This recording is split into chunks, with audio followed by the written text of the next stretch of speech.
You ask Tiger to calculate. This deals with finding the midpoint between 2 points. The midpoint between the 2 points is -17, 58.5. Let's solve it step by step.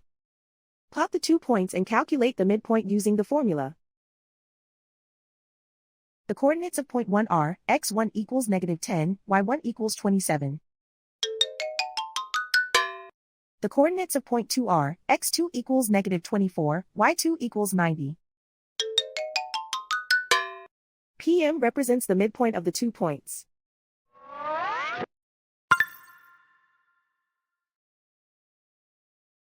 Use the x values in the midpoint formula to find the midpoints x.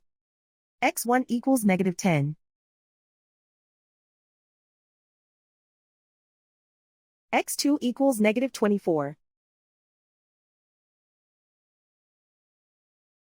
Simplify the arithmetic.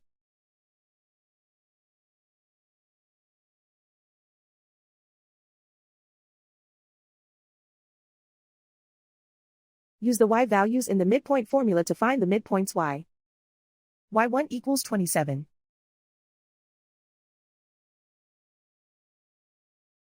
y2 equals 90.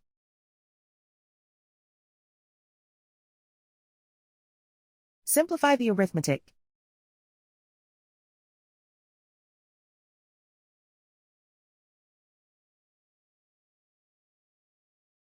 And so, the midpoint is -17, 58.5.